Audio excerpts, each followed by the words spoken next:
You can be powerful in the Naruto universe. In fact, you can be super powerful in the Naruto universe. You can yank meteors out of the sky and hurl them at entire armies filled with shinobi, and they'll have nothing to do other than hope that a couple of their strongest are able to slow it to the point where it can be settled on the ground in a non-violent fashion. You can make lava release Rasen Shuriken that cut trees that are 5 miles wide in half, or pull literal lightning out of the sky and use it as an arrow. But you never want to get too powerful in the Naruto universe. See, because historically, bad things seem to happen to those who reach the highest heights of strength in Naruto. See, because if your name isn't Naruto or Sasuke, those wax wings aren't gonna take you anywhere near the sun. And yet, so many have tried. But in the Naruto universe, there's one truth more universal than if Rasengan doesn't kill it, Naruto's words will. And that is, if you get too powerful, the plot's gonna kill you. And one would assume, well, this would be a universally taught lesson inside the confines of Naruto, as child prodigy after child prodigy after child prodigy died at increasingly young ages. Over the course of Naruto, we see dozens of characters with ridiculous potential wade into these dangerous waters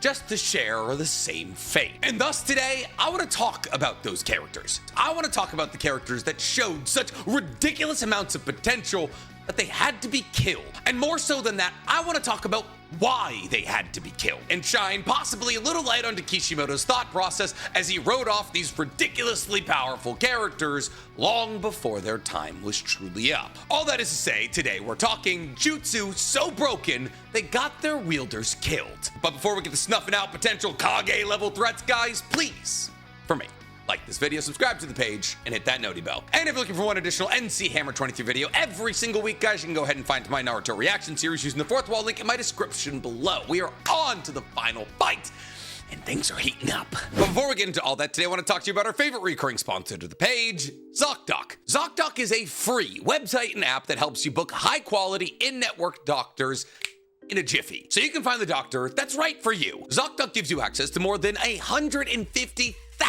healthcare providers across all 50 states. Whether you're looking for dermatology, dentistry, eye care, or primary care, or any of the other 200 plus specialties offered on ZocDoc, you can easily search by specialty or symptom to find the doctor that's best for you. But maybe you don't want an in-person appointment. That's totally fine. ZocDoc can help you set up video appointments as well. But maybe you're a little unsure about what doctor you want to choose. Well, don't worry, because ZocDoc has received thousands of verified reviews about the doctors on their platform, so you can get a real sense for the doctor that you're booking. So when you're ready and you find a doctor you think you might like, you can check their real-time availability and click to book instantly. No phone tag, no endless email string, just easy. And appointments made through ZocDoc happen fast, with most appointments happening between 24 and 72 hours after the appointment being made, but you can even score same-day appointments. So what are you waiting for? Stop putting off all those appointments and go to ZocDoc.com/NCHammer to find and instantly book a top-rated doctor today. That's ZocDoc.com/NCHammer to get a grip of your health today. This message is sponsored by ZocDoc.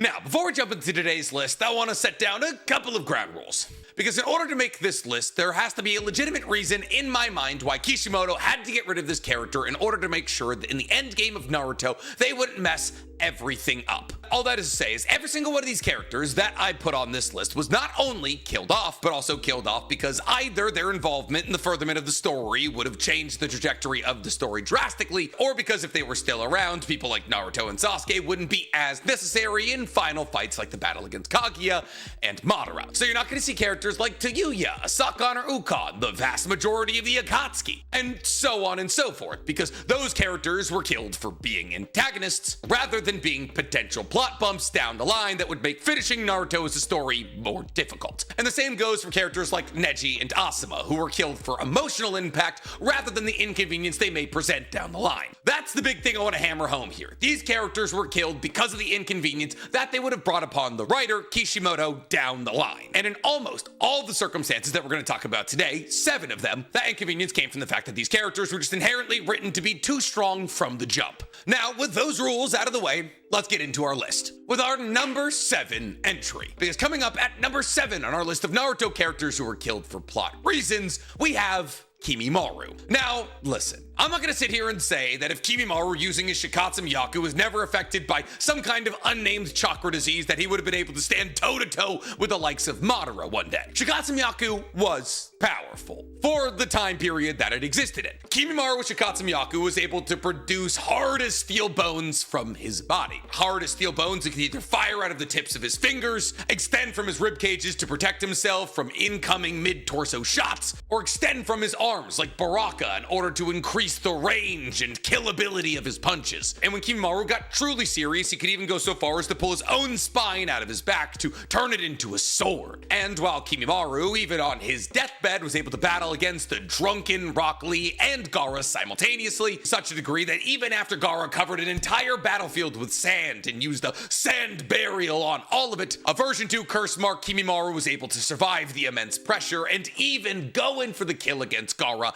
and Rock Lee before, unfortunately, his heart gave out. I guess not unfortunately, but unfortunately for him. Now that's a pretty insane level of power. Being able to go toe-to-toe with just a drunken Rock Lee, who had just a couple dozen episodes ago shown us that he was the first ever person to be able to come into contact with Gaara, is an impressive feat in its own. But then sprinkle Gaara, the next Kazekage, on there and it becomes even more impressive. And well, yes, I have not a singular doubt in my mind that if Kimimaro A, wasn't affected by his chakra illness, and B, had been allowed to grow up to be, I don't know, older than 16, he probably would have been able to achieve incredible things with the Shikatsu Myaku. However, fundamentally, as Naruto's power system expanded, hundreds of jutsus that would very easily defeat a Shikatsu Myaku user were revealed. Any Kekkei Genkai, really. Storm release, boil release, lava release, magnet release, particle release, or dust release, immediately destroy even the strongest iterations of Kimimaro. Kimimaro's peak in terms of strength was probably like Torune Abarame, a high-level Anbu/root fighter who pretty much gets trounced by any and all members of the Akatsuki, but like obviously especially Tobi/Obito. But then Nick, why was Kimimaro killed for plot convenience? Well, one, it's straight up undeniable that at the time that Kimimaro was alive and therefore died, he was probably the strongest character we'd ever seen outside of Orochimaru, and therefore if he was going to be allowed to continue existing, he probably would have taken over for Kabuto from like a plot perspective. Like, why do you need Kabuto if you have a guy who can fight Rock Lee and Gaara simultaneously? But more importantly than that, if Kimimaro was around and therefore not affected by whatever chakra illness that was killing him, then Orochimaru would have no need for Sasuke. See, Orochimaru tells us several times that they believe that Kimimaro is also a perfect vessel, a vessel that Orochimaru would A, love to use on account of the fact of the unique bloodline Kekkei Genkai, the Shikatsu Myaku, but also a vessel that Orochimaru believes won't reject them after 3 years. And thus, without Kimimaro being affected by some kind of chakra illness that was eventually his undoing, Orochimaru would have had no real reason to go after Sasuke. And while yes, of course, you can make the argument that Orochimaru was just going after Sasuke for Sharingan in a hypothetical universe where he had a perfect vessel secured with Kimimaro, Orochimaru has Sharingan. Orochimaru is the person who gave Danzo Shin Uchiha's arm to fill with Sharingan. They have plenty. So in actuality, was it the strength of Shikatsu Myaku that got Kimimaro killed? Well, I mean, kind of. But more so than anything, it was the fact that as long as Kimimaro was around, Orochimaru wouldn't need Sasuke. And in the end, that's what got Kimimaro killed. Because it has more to do with Kimimaro's potential ability to be one of Orochimaru's perfect vessels and less to do with his Shikatsu Myaku, that's why he's in our number 7 spot. But since we're talking about the Sharingan, we might as well get to our number 6 spot, because coming up at number 6 on our list of Naruto characters too powerful to be allowed to live, we have Shisui. Now listen, I am an outspoken hater of Koto Matsukame. I don't think it's the strongest genjutsu. I think it's massively overrated. But at the end of the day, if Shisui was present during the majority of the most important moments that happened after his death, fundamentally everybody in Naruto would be like, send the Shisui. Shisui's strength was undeniable. He awoke the Mangekyo Sharingan at just 7 years old. He was one of the youngest members of the Anbu ever. And Itachi, who's one of the most talented members of the Uchiha ever, looked up to him. I mean, this is a kid who was fighting against heads of the Anbu at the age of 16. And while I'm not the biggest fan of Koto Matsukame, a jutsu that's supposedly either derived from Koto Matsukame or related to it, was used by Obito to control the Mizukages of the Hidden Mist Village for God knows how long. I mean, Obito, with just the usage of genjutsu, was able to plunge the Hidden Mist Village into the Blood Mist Village era. And the effects of the jutsu were so complete that not only was Yakura known as an absolute monster as a Mizukage, but also when he was broken out of the effects of this genjutsu, genjutsu, the shock literally killed him, eventually. Now, obviously, we don't know as to whether or not Koto Matsukame works in this exact same way, even though Tsunade guessed that whoever used this genjutsu was most likely related to Shisui in some way or another. If the Koto Matsukame was able to do anything even remotely close to that, it would have changed how Konoha interacted with its main antagonists for the rest of Shisui's life. Because, well, sure, we believe that the Koto Matsukame has something in the region of a 10-year cooldown, and yes, people can be broken out of the Koto Matsukame as easily as they can be broken out of any other genjutsu. Shisui's Mangekyo Sharingan-based genjutsu, that's not even necessarily Koto Matsukame, have shown the ability to be able to override the genjutsu resistance of certain dojutsu, like the Byakugan, and therefore it's not necessarily insane to say, especially considering the fact that Koto Matsukame was used on Edo Itachi, that if Shisui was still alive by the time that the Fourth Great Shinobi World War came around, that he hypothetically could have just used Koto Matsukame on Madara, or Kabuto, or even Obito, and by using Koto Matsukame on any of those people, Shisui could have turned the tide of the Fourth Great Shinobi World War substantially. Imagine a hypothetical circumstance where instead of Itachi and Sasuke fighting against Kabuto, it's Shisui and Itachi. Now imagine Shisui uses Koto Matsukame on Kabuto to tell Kabuto to use all of the Edo Tensei soldiers that he brought back to life to fight for the Shinobi Alliance. And even if Kabuto isn't able to redirect Madara, all of those ridiculously powerful shinobi, now in addition to the Shinobi Alliances fighting against Madara, would seriously sway the tide of war. So yeah, not only did he have to die, but also his Koto Matsukame eyes had to be destroyed, which is why after Itachi used Koto Matsukame on himself through the medium of his crow, he lit the crow who had never done anything but serve him faithfully on fire with Amaterasu, and why Danzo in his dying moments destroyed the other Koto Matsukame eye with his hand, ensuring that Obito would never get it. It's a Sharingan ability that probably never should have existed in the first place, and therefore Kishimoto had to make sure that it was well and truly gone heading into the Fourth Great Shinobi World War. Now, as to why Obito never used the genjutsu ability that he used on Yagura again, his body's half white Zetsu and therefore half Hashirama cells, there's really no reason for us to say that his cooldown is comparable to that of what Shisui had to go to. It was probably more comparable to that of Danzo's, which was like once a day. So once again,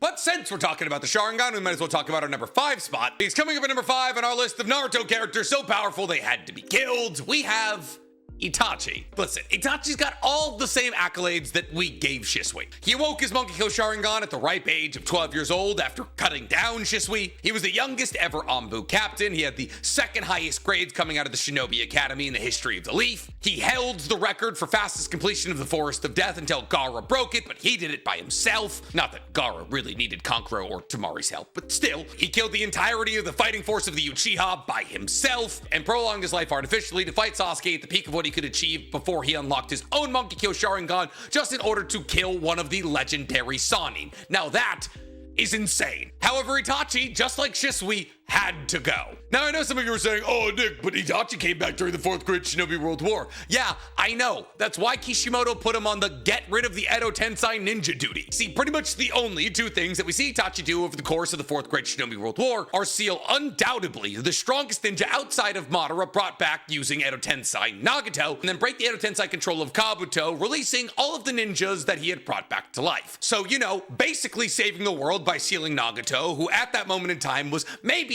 as powerful as Madara, considering the fact that he was at his full strength, and then single-handedly kind of saving the world by forcing Kabuto to release his Edo Tensei, which should have gotten rid of Madara. That is to say that during Itachi's short time of being back alive as an Edo Tensei reincarnation, he struck the killing blow to essentially a Madara-level threat, and then effectively saved the world if Kishimoto didn't need to write another 120 chapters of the story. Yeah, he had to go. See, because while Itachi probably never would have been able to achieve the level of strength that he displayed during the Fourth Great Shinobi World War on account of the fact that he had infinitely refilling chakra and infinite regeneration because he was an Edo Tensei reincarnation, that doesn't change the fact that having Itachi involved either in the battle against Nagato or in the Fourth Great Shinobi World War wouldn't have swayed the tide for the Shinobi Alliance significantly. Now, I'm not one of those delusional fans who believes that Obito stands a chance in combat against Nagato, Obito, or Madara, because fundamentally, he doesn't. However, kind of like how when we saw Edo Itachi fighting alongside Killer Bee and KCM1 Naruto, the addition of Itachi, and therefore the addition of a Yata Mirror and a Totsuka Blade, is a scary addition that basically gives you an out of any fight that you put him in. Oh no, we're fighting against Obito. Okay, create an opening where Itachi's able to stab his soul with the sword of Totsuka. He'll be sealed forever. Oh no, Madara's using purple mouth lasers. Okay, get behind Itachi's Yata mirror. It literally reflects everything. Oh no, Kaguya's here. Okay, we don't really need the sun and moon seal. Once again, Totsuka blade works just fine. Not to mention the fact that without the death of Itachi, Sasuke never would have been able to awaken to EMS, unless Itachi was like, I saved Papa's eyes, which would be wild, but also really cool. And thus, while Itachi, without a chakra illness, wasn't going to achieve the level of strength that Obito, Madara, or even Nagato had, adding him in to fight for the good guys is a cheat code. He literally told Kabuto that the one weakness to his Edo Tensei Jutsu was his existence. He could not be there legally any longer. But since we're talking about Rinnegan, let's get to our number 4 spot. Actually, before we even do that, also Tsukiyomi, it's canonically worked on 2 Sharingan wielders in Sasuke and Kakashi. There's really no reason for us to believe that it couldn't hypothetically work on people like Obito or Madara or Nagato. And while that is a stretch, I'm willing to admit that, all it has to do is work once, because Itachi has literally shown the ability to kill people with Tsukiyomi. Anyways, since we were talking about Rinnegan, let's get to our number 4 spot. Because coming up at number 4 on our list of Naruto characters so powerful they had to die, we have Nagato. Listen, full power Nagato was a problem. And once again, kind of like with Itachi, the Edo Nagato that we saw in the 4th Great Shinobi World War is probably stronger than any iteration we would have seen if he hadn't gotten sick or tried to control the outer path. Unfortunately, that case is a little shakier than it is with Itachi, because Nagato is a full-blooded Uzumaki, and therefore basically had access to infinite chakra anyways. And considering the fact that multiple Uzumaki have been able to act as mobile health kits that you can just bite into and fill your chakra and heal from even the most grievous wounds, it's also not crazy for us to assume that Nagato had a pretty crazy healing factor. And as to whether or not he could use the Naraka path or the King of Hell path to heal himself, we can't say. We've never seen anybody try to use it on something that wasn't already a corpse. But if we do say that Nagato, if he had never tried to control the outer path in a fit of rage at Yahiko's death, would be able to achieve the level of power that he depicted in the 4th Great Shinobi World War, yeah, it would make sense that he wouldn't be allowed to be around. See, because I know what a lot of you are thinking, but Nick, we see Nagato be defeated by a Sage Mode Naruto, and we do. Kind of. See, the Nagato that we see fight against Naruto isn't really full-powered Nagato. After Nagato summons the Geto statue, he gets stabbed with a bunch of chakra rods that immobilize him basically for the rest of his life. Because this, in order to go do all his nefarious Akatsuki-based deeds, he needs to create these 6 paths of pain. 1 path for each of these 6 paths of the Rinnegan, with Nagato kind of representing control over the outer path, or the Geto statue. But the Nagato that we get during the 4th Great Shinobi World War is not hindered by this issue. Yes, when he's brought back to life initially, he's his withered away self that needs to be carried by Itachi, but the second that he absorbs some of the chakra of either Naruto or Killer Bee, I genuinely cannot remember which, he gets right back on the horse. That is to say that immediately he's as healthy as can be. And it's this version of Nagato who is actively fighting against KCM1 Naruto, Killer Bee, who is a perfect Jinchuriki, and Edo Itachi, the strongest version of Itachi we've ever seen, is yelling out to the people he's fighting against, telling them how to defeat him. And even with a 3-on-1 he's fighting and the advice he's giving them, it takes the combined forces of 3 of the strongest people in the universe, all teaming up together with their most powerful offensive long-range attacks to ensure that they don't get sucked into his Chibaku Tensei. I'm not saying that if he was still around during the 4th Great Shinobi World War, he might have been able to defeat Madara in a 1v1, but I'm also not saying that. See, Madara, when he was brought back to life at the beginning of the 4th Great Shinobi World War, was an Edo Tensei reincarnation who was able to flip between his Rinnegan and his Sharingan. And while, yes, this iteration of Madara was undoubtedly stronger than Nagato, I'm sorry, I was being clickbaity, Nagato being able to counteract the Rinnegan abilities of another Rinnegan user would be a huge plus. Oh, you're ripping meteors out of the sky? Cool, I can use the repulsive force of the Devapath to blast them away. Or you're firing off fire release so incredibly powerful that it takes an entire legion of water release users to cancel it? I can absorb it and add it into my own chakra. You're trying to control the Geto statue? I can control the Geto statue. Not to mention the fact that the 4th Great Shinobi World War probably wouldn't have come to pass in the first place if Nagato had not died. See, because while I do believe that in a battle between Obito and Nagato, Obito does probably win. In a battle between Obito, Nagato, and Konan, Obito does not win. And therefore, Obito never would have been able to get his hands on the Rinnegan in the first place. And as Nagato was swayed to the side of Konoha after his battle against Naruto, if either Nagato hadn't rather pointlessly wiped out the entirety of Konoha or just decided to not bring bring them back to life, Obito really would have had no way to get the Rinnegan. There's a reason that Obito didn't steal him from Nagato earlier, because even though Obito might have been stronger than Nagato, Konan was always by his side, and Konan almost 1v1'd Obito. And like objectively kind of did. He literally died, but he had to rewrite reality. But since we're talking about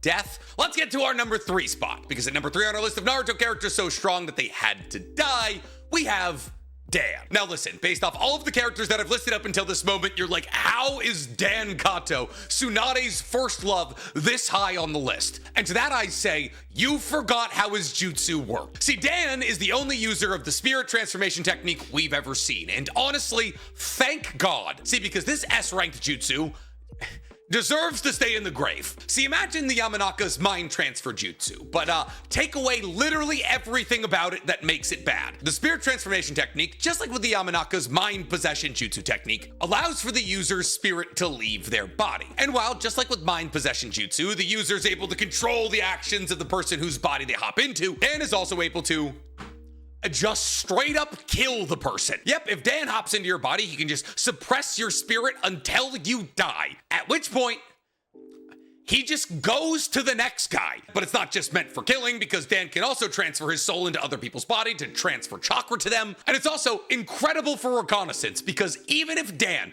does not know where someone is, if he just goes, hey, I want to go to Naruto right now, and then launches his soul out of his body, he always gets to his intended target. Can you even conceptualize how insane that is? He has a soul. He can have his soul leave his physical body. And mind you, when he's in his soul form, cannot be injured. He can leave his body miles from a battlefield and can just go, hey, bring me to Madara. And then he can throw his soul into Madara's body, depress him literally to death, and then go to the next guy. And here's the thing, Dan was that guy when he was alive. He even told everybody, he was like, yeah, I used this jutsu to kill a ton of shinobi back in my day. And he personally admits that there is literally only one weakness, and that is to trap him in a barrier before his soul can get out. As to how he died, I cannot say. But the fact that Tsunade believed that he could become Hokage is not that surprising. This is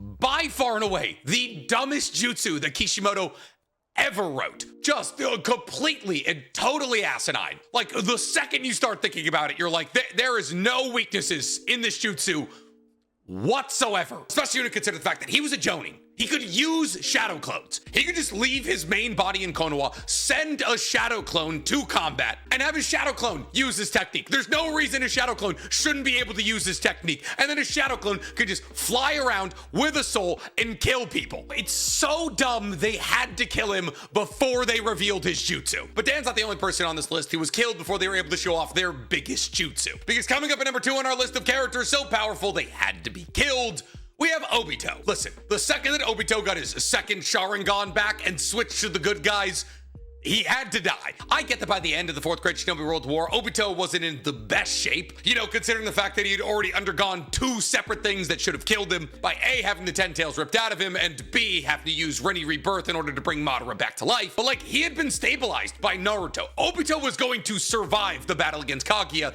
you know, Sans Ash all killing bone. And that probably not only would have invalidated the idea of Kakashi becoming Hokage, but also pretty much the plot of Boruto. Because what we can't necessarily say as to whether or not Obito would have been able to use the Susanoo that Kakashi showed with his DMS form, he definitely would have been able to use some kind of Susanoo. And not only would he have been able to use some kind of Susanoo, his Susanoo absolutely would have had Kamui-related abilities, like Kamui Shuriken. See, obviously, yes, Obito gave the last vestiges of his Sage of Six Paths power to Kakashi, which allowed for him to use a DMS form for a little amount of time in the final battle against Kaguya, and that powers most likely would allow for Kakashi to access a perfect Susanoo and all of the ridiculous abilities he had with his DMS form, not to mention the fact that Obito's body was still half white Zetsu, therefore half Hashirama cells. He had a regeneration factor, one of the best in the universe. If he had survived the battle against Kaguya, he probably would have been able to use his Kamui Monkey Kyo Sharingan abilities as frequently as he would want to, which would mean that with both of his Kamui, he would not only be able to teleport parts of his body away to make himself invulnerable to physical contact, an ability that by itself already made him one of the strongest opponents in the entirety of the Naruto universe, but also he'd now be able to warp other things away from his body